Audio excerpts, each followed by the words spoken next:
When we did our session in June, Mark brought in this wonderful introductory approach called Pecha Kucha, which I've since learned means chit chat in Japanese. Like Sharon, I learned it as Pecha Kucha, but I have understood from Mark that the proper way to say it is Pecha Kucha. So we're going with that. It's 400 seconds. It's basically a pre-programmed introduction. You build in all the slides with images and you get 20 seconds per slide. What I'm going to be doing is taking you through an introduction to empathy, and you'll see before we close out that introduction, as we're transitioning into Nicole's portion, that there are some recommended resources we'd also like to highlight for you today. So here we go. I would like to share a little bit of my story with you today in terms of the path that I've traveled.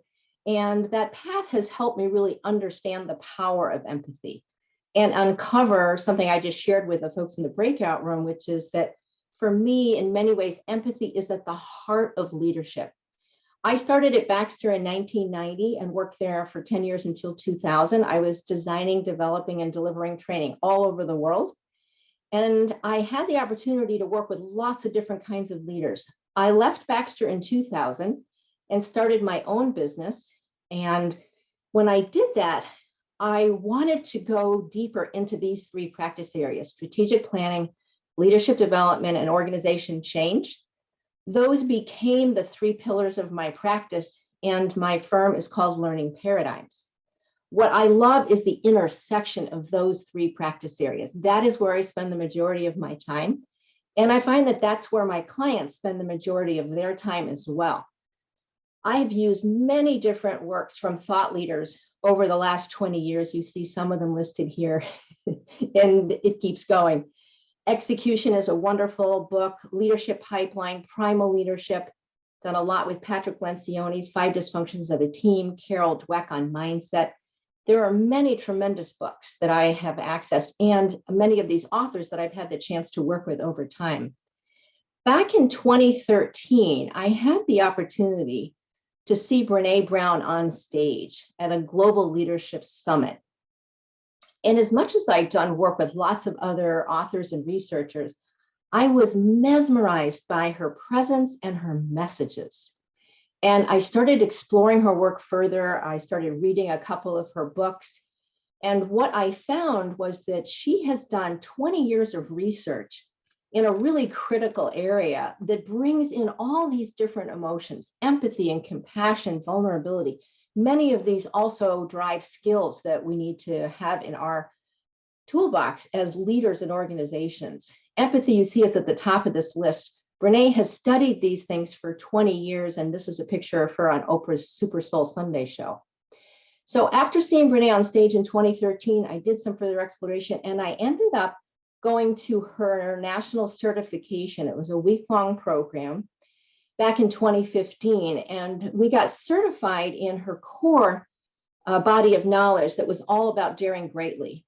And in 2016, the following year, I started a second business called Solstice Group with my business partner, Cathy Ach. And in that arena, we try and bring a lot of Brené's work to the world so that we can learn the skills, the tools, and the practices that make us even stronger as leaders in our organizations today. She makes some really important distinctions. Here is one that we're going to be exploring further today. That's the difference between empathy and sympathy. She talks about it in this video, and we'll have a chance to look at that together in a little while. We're going to first consider the definition of empathy, because we won't have a chance to see that video for a few minutes. We're going to take the definition as the one here: the ability to understand and share the feelings of another, often by seeing the world through their eyes. I love this picture of the glasses. We need to see things through other people's lenses.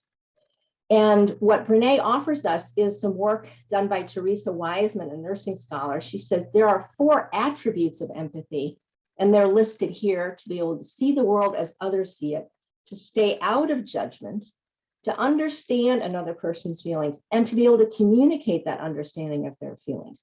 All of those things go into empathy. Daniel Goleman, who is one of the great EQ experts, and I see his name is misspelled here, it's Goleman. He says empathy is one of the biggest influencers in the quality of leadership. I love this image of everybody coming together. We know how much leaders can affect that. Empathy is the source of so many things that we need to be able to do effectively in organizations today. You see here everything from customer centricity, coaching your team, communicating with others, influencing without authority, collaborating cross-functionally, building trust, and thinking creatively and innovatively. In our current workplace, and we all know things have been so upended by the COVID experience, we have to bring in even more of that skill in using our empathy to understand how other people are experiencing things so that we can shape what they live with each and every day. After I went through the Daring Way certification, I had the chance to go into a wonderful organization called Starcom. They define themselves as the Human Experience Company and do coaching with leaders at multiple levels there. And what is unique about Starcom is that they bring together Brené's work, which you see listed on the left-hand side here, along with a wonderful leadership assessment tool called the Leadership Circle Profile. It's a 360 assessment. We're not going to spend time on that today, but suffice it to say that the intersection of those two has given a lot of leaders a tremendous lift in the way they show up with their teams day in and day out.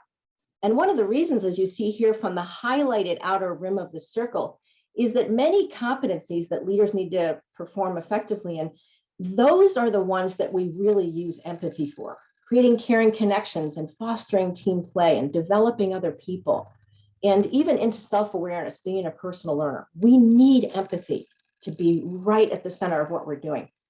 Last year, I was working with Mark, and he offered up this wonderful statement that I've carried with me, and that is that in reference to COVID, we may be weathering the same storm, but we are all in different boats.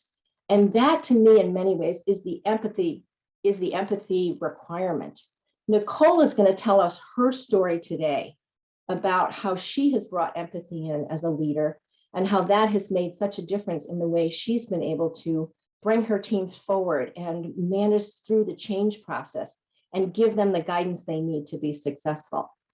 Before I introduce her, I just wanted to finish with these tools that we're going to be referencing throughout our session. Brené's wonderful book, it's a bestseller called Dare to Lead. If you haven't seen it, it's a great way to bring empathy into context. She has 2 podcasts that I highly recommend. They're listed here. And we're going to use these tools that you see on the right-hand side, the video, the journal exercise, which we're going to have you do in a little while, and then we're going to be doing a poll together. So all of those things will be available to you both today and following. We'll be listing these in the newsletter, and you can tap into any of these to try and enhance your own empathy practices.